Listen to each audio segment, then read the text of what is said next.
Hello, good morning students. Today I will discuss PN junction diode. तो PN junction diode का आपको अभी formation समझना है कि PN जंक्शन डायोड का फॉर्मेशन कैसे होता है, कैसे इसको बनाया जाता है, कैसे इसका निर्माण किया जाता है। इसका फॉर्मेशन समझेंगे, उसके बाद मेरा जो नेक्स्ट वीडियो आएगा उसमें हम लोग देखेंगे इसकी वर्किंग कैसे की जाती है, कैसे ये काम करता है। तो ओके, तो लेट्स स्टार्ट।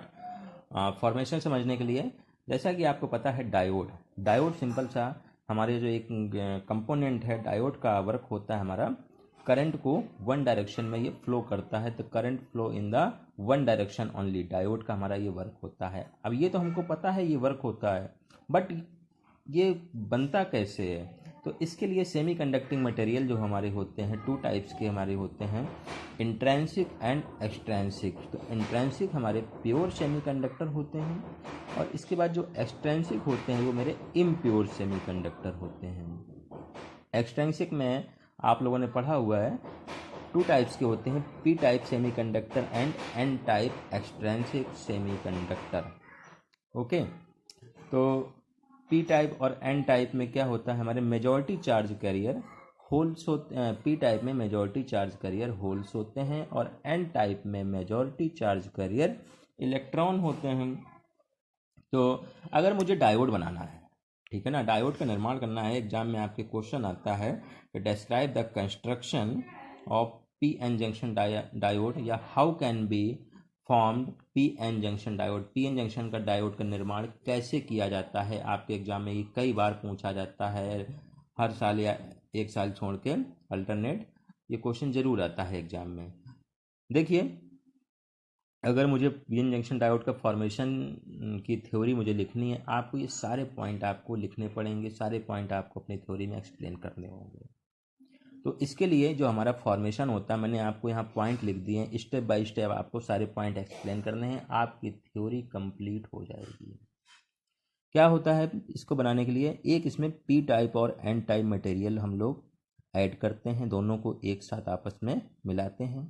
इसके बाद इसमें diffusion process, diffusion current, storage of charge, depletion layer, ions, potential barrier, और इन सारे टॉपिक जो को लिखेंगे तो इससे हमारी थ्योरी कंप्लीट होगी और हमारा पीएन जंक्शन डायोड का फॉर्मेशन कंप्लीट होगा।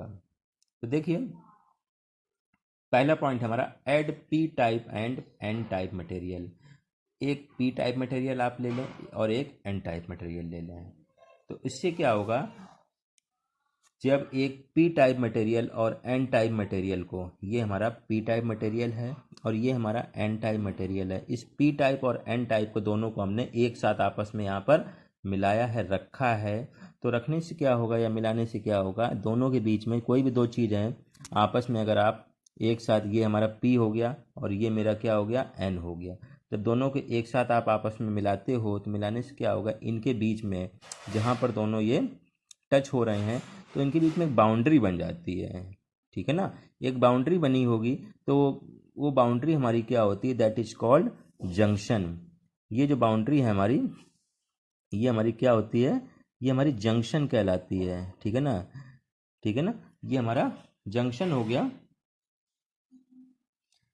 तो जब पी टाइप और एन टाइप मटेरियल को एक साथ मिलाते हैं तो मिलाने से कि उनके बीच की जो बाउंड्री होती है, जो दीवार होती है, वो जंक्शन कहलाती है। इसके बाद में जब जंक्शन, अब पी टाइप में हमारे चार्ज कैरियर होल्स होते हैं और इसमें इलेक्ट्रॉन होते हैं। देखिए, होल्स पे हमारा पॉजिटिव चार्ज होता है और इलेक्ट्रॉन्स पे मेरा नेगेटिव चार्ज होता है।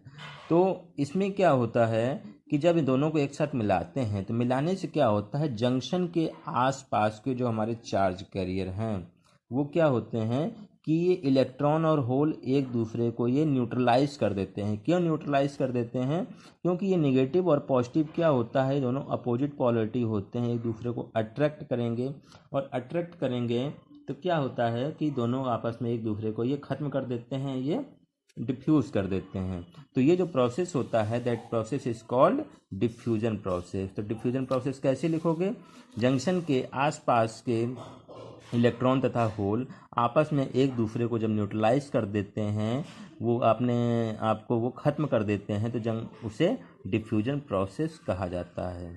The process of recombination of holes and electron is called diffusion process. Okay, तो देखिए डिफ्यूजन प्रोसेस।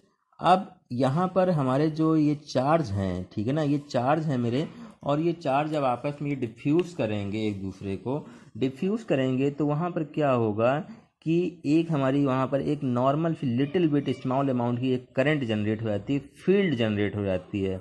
तो वो जो करंट होती है वो उस नेग्लिजिबल होती है। तो वो जो करंट होती है, वो करंट क्यों आई? क्योंकि यहाँ पर डिफ्यूजन प्रोसेस हुआ है। तो डिफ्यूजन प्रोसेस के कारण जो हमारी वहाँ पर एक नॉर्मल सी स्मॉल अमाउंट की करंट जो जनरेट हुई है, that is called diffusion current. Okay, अब देखिए, अब यहाँ पर डिफ्यूजन करंट हो गया। अब इसके बाद में जब यहाँ पर कोई भी इलेक्ट्रॉन और होल आपस में यहाँ पर नहीं है, अपने आप को उन्होंने डिफ्यूज़ कर लिया है, तो यहाँ पर क्या है, चार्ज जो है आपस में स्टोर हो गए हैं, चार्ज जो है स्टोर हो गए हैं। तो ये स्टोरेज ऑफ चार्ज का पार्ट हो गया। इसके बाद डिप्लेशन लेयर, नेक्स्ट इसका जो अगला स्टेप है डिप्लेशन लेयर। तो डिप्लेशन लेयर आप कैसे लिखेंगे? ये हमारा यहाँ पर जंक्शन था, ये हमारा यहाँ पर जंक्शन था। तो अब जंक्शन के देखिए, जंक्शन के ये जंक्शन है, जंक्शन के इधर भी हमारे होल नहीं है और इधर भी हमारे कोई इलेक्ट्रॉन नहीं है।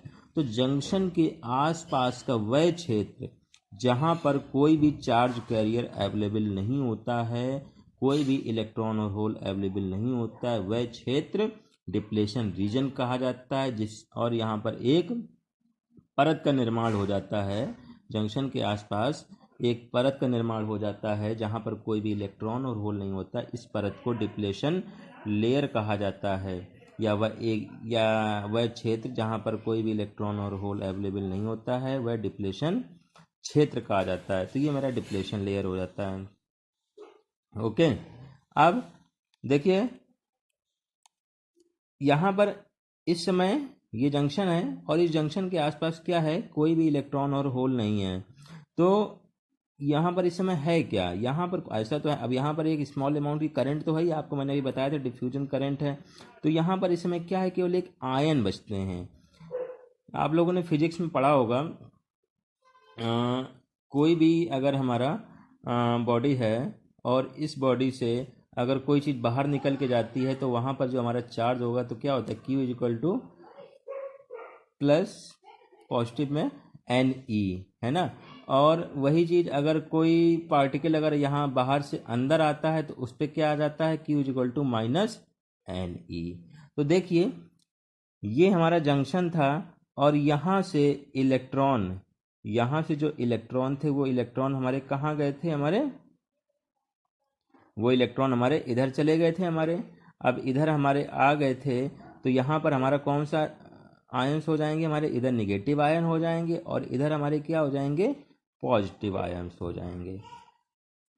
तो यहाँ पर एक जो रीजन है, अब देखिए पहला जो हमारा था कि जंक्शन के आसपास के इलेक्ट्रॉन और होल तो अपना रिकम्बाइन कर लिए थे। तो एक क्वेश्चन यहाँ पर क्रिएट होता है कि बाकी इलेक्ट्रॉन और होल भी तो आपस में रिकम्बाइन हो सकते हैं। नहीं, क्यों नहीं हो सकते? अभी हमने इसको कोई एक्स्ट्रा एनर्जी नहीं दी हुई है, अभी क्या है, कोई एक्स्ट्रा एनर्जी नहीं दी है। तो और यहाँ पर एक क्या हो जाता है, एक आयंस है यहाँ पर और इधर चार्ज है हमारे, यहाँ भी हमारे आयंस है, यहाँ चार्ज है। तो ये देखिए ये नेगेटिव आयन है, यहाँ पॉजिटिव आयन है। तो आयन और चार्ज का तो कोई कॉम्बिनेशन नहीं होगा।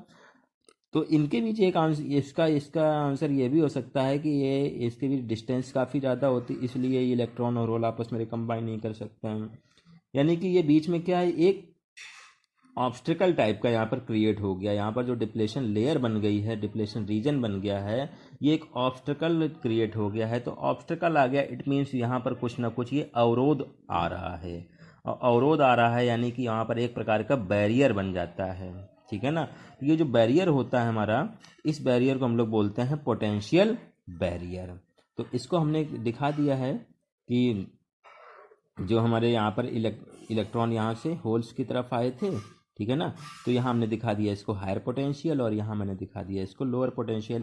ये भी हमारा हायर हो सकता है, ये भी हमारा लोअर हो सकता है, यानी कि कुछ ये हमारा सेम नहीं रहेंगे, क्योंकि मुझे नहीं पता है ना कि कितने इलेक्ट्रॉन का रिकम्बिनेशन हुआ है, कितने होल्स का, लेकिन यहाँ पर कुछ ना कुछ बैरियर आ जाता है। इसी बैरियर की वजह से ये इलेक्ट्रॉन और होल आपस में, यहाँ से इलेक्ट्रॉन यहाँ नहीं जा सकता और यहाँ से होल यहाँ नहीं आ सकता है। तो एक यहाँ पर बैरियर क्रिएट हो जाता है, इस बैरियर को बोलते हैं हम लोग पोटेंशियल बैरियर, ठीक है ना। तो जब तक ये इलेक्ट्रॉन और होल आपस में, इलेक्ट्रॉन यहाँ से इस जंक्शन को पार करके यहाँ नहीं जाएगा, तब तक यहाँ पर कोई भी करंट फ्लो नहीं होगी। तो इस बैरियर को ब्रेक करना या बैरियर को ख़त्म करना ज़रूरी है। इसके लिए हम लोग अगला टॉपिक देखेंगे, इसकी वर्किंग की, कैसे इसमें वर्क करते हैं इसका। ओके, तो थैंक यू। आज का वीडियो आई थिंक आपको पसंद आया होगा, अच्छे से आप 2-3 बार देखिए और ये टॉपिक बहुत ही इंपॉर्टेंट है आपके एग्जाम पॉइंट ऑफ व्यू के लिए। Okay, thank you.